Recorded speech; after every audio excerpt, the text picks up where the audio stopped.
नमस्कार। आज हम भारत की विदेश नीति के सफर पर एक गहरी नजर डालने वाले हैं। हाँ बिल्कुल। नेहरू के समय से लेकर आज मोदी के दौर तक ये कैसे बदली है, क्या क्या अहम रहा है। हमारे पास जो सामग्री है उसमें कई जाने माने भारतीय विद्वानों के विचार हैं जो इस नीति के उतार चढ़ाव और निरंतरता का विश्लेषण करते हैं। सही। तो हमारा मकसद है ये समझना कि वक्त के साथ ये नीति कैसे विकसित हुई, क्या बदला और क्या है जो शायद हमेशा से जरूरी रहा है। और वो दिलचस्प सवाल भी, नेहरू की गुटनिरपेक्षता और मोदी के दौर की बहुसंरेखण नीति, क्या इनमें कोई कनेक्शन है? हाँ बिल्कुल, इसी की पड़ताल करते हैं। चलिए नेहरू से शुरू करते हैं। उन्होंने विदेश नीति की नींव रखी, गुटनिरपेक्षता। हाँ, किसी सैन्य गुट से दूरी और पंचशील, पड़ोसियों के साथ शांतिपूर्ण सह अस्तित्व के सिद्धांत, और तीसरी दुनिया के नेतृत्व की भी एक कोशिश थी, है ना? बिल्कुल।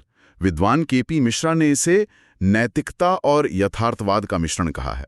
मतलब सुनने में आदर्शवादी, लेकिन अपनी आजादी बनाए रखने के लिए एक सोची समझी रणनीति। लेकिन फिर 1962 में चीन के साथ युद्ध हुआ। हाँ, उसने इस नीति की सीमाओं को जरूर उजागर किया, लेकिन वो जो रणनीतिक स्वायत्ता का विचार था, अपने फैसले खुद लेने की आजादी, वो बीज तो नेहरू ने ही बोया था, और वो आज भी विदेश नीति का अहम हिस्सा है। सही। पंचशील भी सिर्फ आदर्श नहीं था, बल्कि एक क्षेत्र में स्थिरता लाने की एक कोशिश थी। फिर इंदिरा गांधी का दौर आया, वहां क्या बदलाव देखते हैं? इंदिरा गांधी के समय में एक कह सकते हैं नया मोड़ आया। इसे रणनीतिक यथार्थवाद कहा जा सकता है। जैसे 1971 का युद्ध और बांग्लादेश का बनना। हाँ। 1974 का परमाणु परीक्षण, स्माइलिंग बुद्धा। और सोवियत संघ के साथ वो मैत्री संधि। अच्छा। सी राजा मोहन जैसे विद्वान मानते हैं कि इस दौर में भारत ने सिर्फ नैतिक बातें करने से आगे बढ़कर एक क्षेत्रीय शक्ति के तौर पर ज्यादा काम करना शुरू किया। लेकिन वो सोवियत संधि, क्या उससे भारत की गुटनिरपेक्ष छवि पर असल में कोई असर नहीं पड़ा? मतलब दावा तो स्वायत्ता का था। हाँ, ये सवाल तो उस वक्त भी उठा था और आज भी उठता है। भारत का पक्ष हमेशा यही रहा कि ये सुरक्षा जरूरतों के लिए था और इससे फैसले लेने की आजादी पर असर नहीं पड़ा है। लेकिन हाँ, दुनिया ने ऐसे जरूर सोवियत खेमे की तरफ झुकाव के तौर पे देखा। फिर भी औपचारिक तौर पर किसी गुट में शामिल होने से भारत बचता रहा। ठीक है। फिर शीत युद्ध खत्म हुआ, पीवी नरसिम्हा राव और अटल बिहारी वाजपेयी का दौर। हाँ, यहाँ व्यावहारिकता और बढ़ी। राव ने आर्थिक उदारीकरण शुरू किया, जिसका असर विदेश नीति पर भी पड़ा। लुक ईस्ट नीति भी उन्हीं की थी ना, पूर्वी एशिया पर फोकस। बिल्कुल। और अमेरिका, इजराइल के साथ संबंधों में भी सुधार शुरू हुआ। एसडी मुनी जैसे विद्वानों ने इसे राष्ट्रीय हितों पर आधारित कूटनीति कहा है। और वाजपेयी जी के समय? वाजपेयी जी के समय तो बड़ा कदम था 1998 का पोखरण 2 परमाणु परीक्षण। भारत ने खुद को परमाणु शक्ति घोषित किया। हाँ, वो तो बहुत बड़ी खबर थी। बिल्कुल। अमेरिका से रिश्ते और गहरे हुए, पर साथ ही पाकिस्तान के साथ शांति की पहल भी हुई, जैसे आगरा शिखर वार्ता। भारत कर्नाट जैसे विद्वान इसे भारत की रणनीतिक स्वायत्ता का एक मुखर प्रदर्शन मानते हैं, दुनिया को दिखाना कि हम अपने फैसले खुद लेते हैं। फिर मनमोहन सिंह का कार्यकाल आया। उसमें आर्थिक कूटनीति शायद और केंद्र में आ गई। हाँ बिल्कुल। आर्थिक कूटनीति और विदेश नीति का रिश्ता और गहरा हुआ। भारत अमेरिका परमाणु समझौता एक बहुत बड़ी उपलब्धि थी। हाँ, वो समझौता काफी अहम था। उसने भारत को वैश्विक परमाणु व्यवस्था में एक अलग जगह दी, वो भी बिना एनपीटी पर हस्ताक्षर किए। उन्होंने लुक ईस्ट नीति जारी रखी और G20, ब्रिक्स जैसे मंचों पर भारत की भूमिका मजबूत की। ब्रिक्स यानी ब्राजील, रूस, भारत, चीन, दक्षिण अफ्रीका। हाँ, सी राजा मोहन इसे अर्थव्यवस्था प्रथम नीति कहते हैं। तो यहाँ आर्थिक पहलू तो मजबूत हो रहा था, लेकिन क्या वो स्वायत्ता वाला विचार अब भी उतना ही मजबूत था? हाँ, मेरे ख्याल से तो था। आप परमाणु समझौता ही देखिए। भारत ने अपनी शर्तों पर लंबी बातचीत की ताकि रणनीतिक स्वायत्ता बनी रहे। अच्छा। और ब्रिक्स, G20 जैसे मंचों पर सक्रियता भी तो दुनिया के नियम तय करने में अपनी भूमिका निभाने की कोशिश थी। तो स्वायत्ता का विचार कायम रहा, बस उसे अमल में लाने के तरीके शायद बदले। और अब आते हैं मौजूदा दौर पर, नरेंद्र मोदी के समय पर।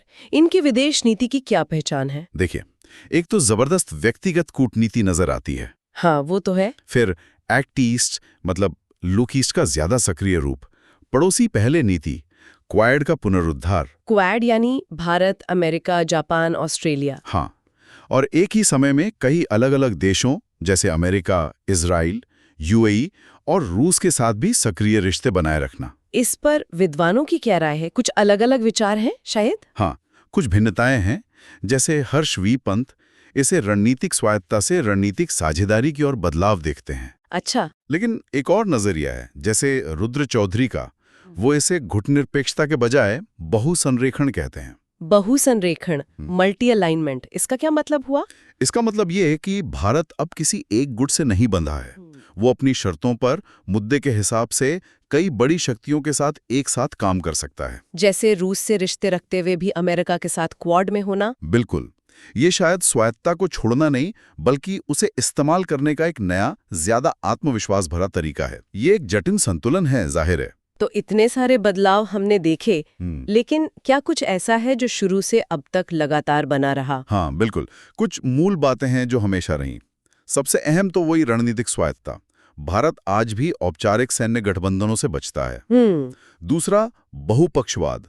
यूएन हो, नाम हो, या अब ब्रिक्स, G20, SCO जैसे मंच, भारत हमेशा सक्रिय रहा है। और तीसरा, एक क्षेत्रीय शक्ति और धीरे धीरे एक अग्रणी शक्ति बनने की आकांक्षा। श्याम सरन और SD मुनि जैसे विद्वान भी मानते हैं कि नेता बदले, दुनिया बदली, पर ये मूल सिद्धांत टिके रहे हैं।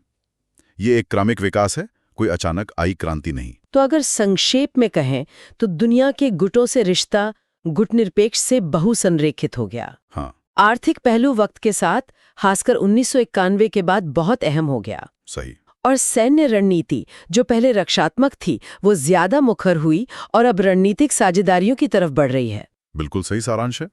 तो कुल मिलाकर भारत की विदेश नीति एक ऐसी कहानी है जिसमें निरंतरता और बदलाव साथ साथ चलते हैं। नेहरू से मोदी तक हर नेता ने इसे अपने समय और अपनी शैली के हिसाब से ढाला है। लेकिन वो रणनीतिक स्वायत्तता, राष्ट्रीय हित और दुनिया में अपनी आवाज बुलंद करने की इच्छा, वो हमेशा केंद्र में रही है। ये सफर आदर्शवाद से यथार्थवाद और अब कह सकते हैं मुखर बहुसंरेखण तक का है। लेकिन जैसा श्याम सरन भी कहते हैं, शायद ये उसी पुरानी स्वायत्तता की भावना का एक ज्यादा आत्मविश्वास भरा रूप है। और स्रोत भी यही कहते हैं कि ये बदलाव अनुकूली है, मतलब परिस्थितियों के हिसाब से ढलने वाला। तो अब सोचने वाली बात यह है कि भविष्य में जहां इतनी अनिश्चितताएं हैं, वैश्विक समीकरण इतनी तेजी से बदल रहे हैं, हाँ, वहां भारत की विदेश नीति आगे किस तरह से खुद को ढालेगी?